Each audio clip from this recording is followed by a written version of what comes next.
Today, we are taking a train through Scotland. Join us aboard one of Britain's fast, albeit perhaps controversial trains, as we glide high above the water on impressive bridges and cruise through towns rich in history. Welcome aboard the LNER service from Edinburgh to Dundee. Hey everybody, welcome to a brand new Trains Are Awesome video. I'm Tom, and today we are coming to you from Scotland. This is the first video that we've ever made from Scotland, and honestly it's a shame because this is such a beautiful place. Now, this channel is called Trains Are Awesome, so we're not going to discuss kilts, bagpipes, haggis, or any of the other things that most media like to focus on when talking about Scotland.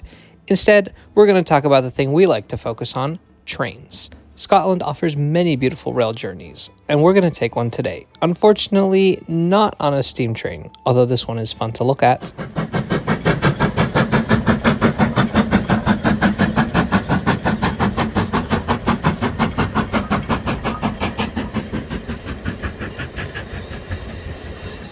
Today, our journey begins in Edinburgh, Scotland's capital. Today, we're going to travel from Edinburgh to Dundee.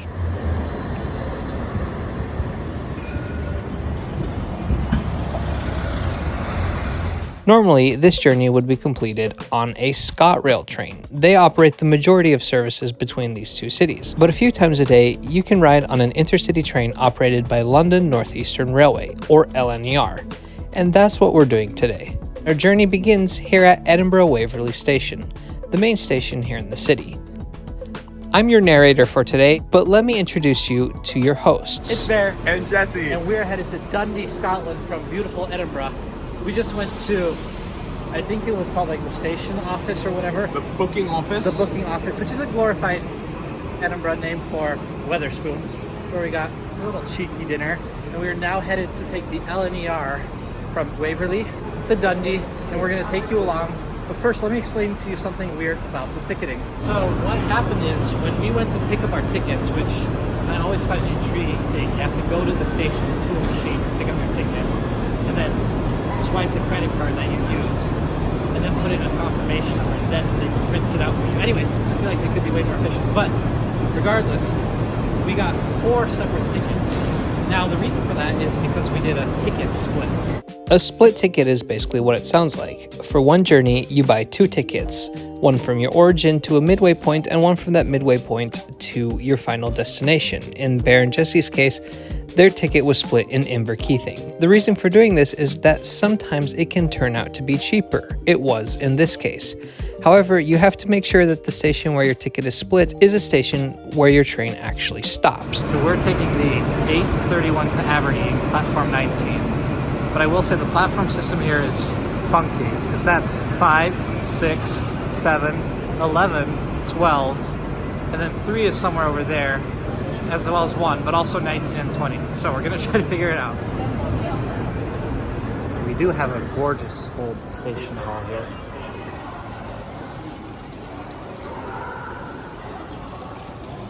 And we're still looking. Still platform 19. Okay, 11 to 20. We must be getting closer. Close. It is a pretty station right in the middle of the city. So we found platform 19, and there is, in fact, our train. Very cool. This is a Class 800 train, which entered service with LNER in 2019. It was built by Japanese company Hitachi, and LNER nicknames these trains Azuma. There's the Azuma, with airline-style catering being boarded. Ready to go? I'm so ready. Let's go to Dundee. We're in Coach G. These are bi-mode trains, meaning they can operate either electrically using overhead wires or using a diesel engine. Now, when you're traveling in a new country, you're going to want to be connected to the internet. It's useful for booking tickets and checking if your train's on time. Olafly, the sponsor of today's video, can help with that. Olafly is an eSIM provider that lets you use unlimited data in over 200 destinations. When you go to the Olafly website, you can choose your destination, find a plan, and install it. Olafly offers monthly plans covering 160 destinations with one eSIM. Then when you've arrived, you simply activate your eSIM and voila, you're online. Travel can be stressful, but staying connected doesn't have to be. With a setup that takes just 2 minutes and no hidden costs, Olafly gives you peace of mind when you're off on your international explorations. If you do need help, they offer 24/7 help from real people, not robots. Sometimes stuff happens. You've planned everything right, but your train is super delayed, and you need to contact the hotel to let them know. Even if your eSIM plan has already expired, you can still access 1 GB of backup data thanks to Always On. Always On is a benefit that Olafly users get from the moment their eSIM is installed. It's a backup gigabyte of data every 30 days at no additional cost. Speaking of benefits, how would you like to save some money? By using the URL in the description and the promo code TRAINS, you can get 5% off eSIMs and 10% off plans for the first 12 months. Stay stress-free and stay connected everywhere you go. Thanks to Olafly for sponsoring today's video. There's ScotRail. Go. Above there's the National Gallery, but here we are. Gee, I'll follow you through.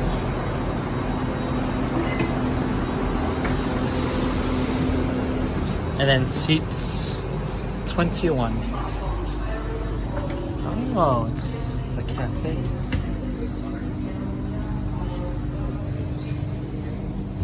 The Azumas have a top speed of 200 km per hour or 125 miles per hour. In standard class, like we are in now, seating is laid out in a 2x2 configuration. In first class, it's a 2x1 configuration. Please beware, coaches M, L, and K towards the very rear of this train is for first class ticket holders only. Anyone who has a standard class ticket needs to accommodate themselves in coaches J, H, G, C, B, or A towards the front of the train. If you have a standard class ticket and you are accommodating yourself in our first class accommodation, you will be asked to pay £55 to upgrade. Once again, coaches... As we established just a minute ago, and I assume to the relief of the conductor, Bear and Jesse had a standard class ticket and were sitting in standard class. Good job, boys. Anyway, this is Haymarket Station, just a few minutes after departing Edinburgh Waverly. Haymarket is the 5th busiest station in all of Scotland, and here you can transfer to the Edinburgh trams. Hello, and welcome on board this LNER Azuma to Aberdeen. We will call at Inverkeithing, Kirkcaldy, Lucas, Dundee, Arbroath, Montrose, Stonehaven, and Aberdeen. The trip from Edinburgh to Dundee will take about an hour and 20 minutes. It's a distance of about 95 kilometers or 59 miles. The majority of this route is not electrified, so it's a good thing that this Class 800 has a diesel engine. Along the way, we'll see some beautiful views, including almost immediately when we cross over the Firth of Forth on the Forth Bridge. The Forth Bridge stands out with its bright red paint, and this thing is just truly impressive. It's 2,400 meters long or 8,000 feet, rising 110 meters or 360 feet above the water. But those numbers aren't the most impressive thing about it. It's the fact that this was built in 1890. It's almost 140 years old. In recognition of this, it has been listed as a UNESCO World Heritage Site. It was designed by John Fowler and Benjamin Baker. While the Forth Bridge could certainly be considered their proudest accomplishment, they're also famous for being engineers who worked on the construction of London's first underground. Looking at the water from up here is cool and all, but here's what the bridge looks like from the adjacent road bridge.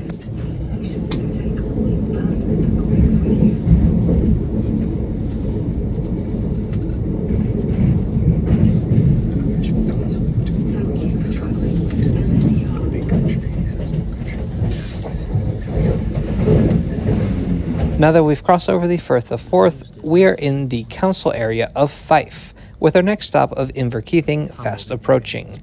Fife is famous for a few things, including the University of St. Andrews and the Old Course at St. Andrews, which is considered to be the oldest golf course in the world. Now, these Class 800 Azuma trains are a bit controversial, as are the other similar Hitachi-built trains that are now making up a decent chunk of intercity train services across the United Kingdom. And that's for a few reasons. The most consistent complaint I've heard is that the ride quality is very bumpy, which surprises me because Hitachi builds trains for the Japanese market and in countries around the world, and that's not really a complaint you usually hear from their trains, but it's a very consistent one in the UK, so I wonder what makes them different. And then there are complaints about the seats. And I don't really like talking about seats because more than almost anything else, people's opinions on seats can get really heated, and their opinions on you can get really heated if your opinion is not as heated as theirs. The Class 800s and their cousins replaced the HSTs, old trains with very comfortable seats. And as is the case in many places around the world, new seats have to adhere to new regulations and are thus a little bit stiffer. If you scroll through any forums, you'll find plenty of people who appreciate them, and you'll find many people who do not. I'm just the narrator. I'll get back to you when I've actually ridden them myself. One of the interesting things about the LNER is that some of their trains carry special names to commemorate historic train services or special features of their destinations. It's like the Flying Scotsman or the Highland Chieftain. On the London to Aberdeen route, only one train each day is named. It's called the Northern Lights. According to the LNER's website, this name was chosen because Aberdeen is known as a good place to watch the Aurora Borealis. The Northern Lights train leaves earlier in the day. The one we are on has no special name. Throughout our journey, we have cruised past rolling green hills and charming coastal towns. And there's one more piece of scenery left on our journey today. We are now crossing over the Forth of Tay. We'll be arriving at Dundee. We glide above the water on the Tay Bridge, which connects the council area of Fife with the city of Dundee, Scotland's fourth largest city. So what's your impression so far, Jesse? This is so beautiful. Interestingly, the Tay Bridge is actually older than the Forth Bridge, having opened in 1887, and this is not the original bridge on this location. The original bridge was built between 1871 and 1878, but a year after opening, it collapsed during a storm while a train was running over it. This disaster tragically claimed the lives of all who were on board the train. As we cross over the Forth of Tay, it means that we are fast approaching Dundee Station, our destination for today. We will call at Dundee, Arbroath, Montrose, Stonehaven, and Aberdeen. Dundee Station first opened in 1878, together with the ill-fated bridge we talked about earlier. The current building, which we'll see in a little bit, opened in 2018, after the old building was demolished a few years earlier to make way for construction.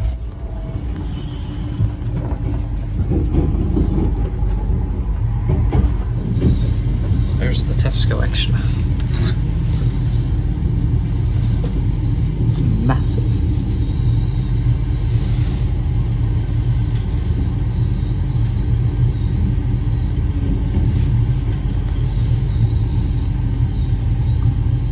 So what's your final words on the train? You should come to Scotland and ride the train.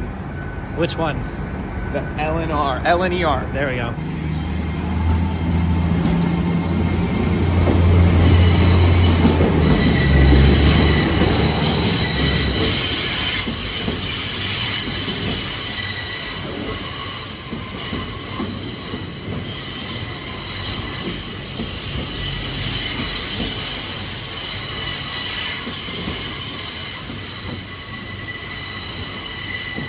Our train is departing to continue its journey to Aberdeen, which it will arrive at in about an hour and 20 minutes, a little after 11 in the evening. That is a 2.5-hour journey from Edinburgh and a 7-hour journey from London. We always enjoy a good rail journey here at Trains Are Awesome, and this one was great. It was perfectly on time and the views were beautiful. If you enjoyed this video today, please subscribe to Trains Are Awesome. We've got more content coming from all over the world and you won't want to miss a thing.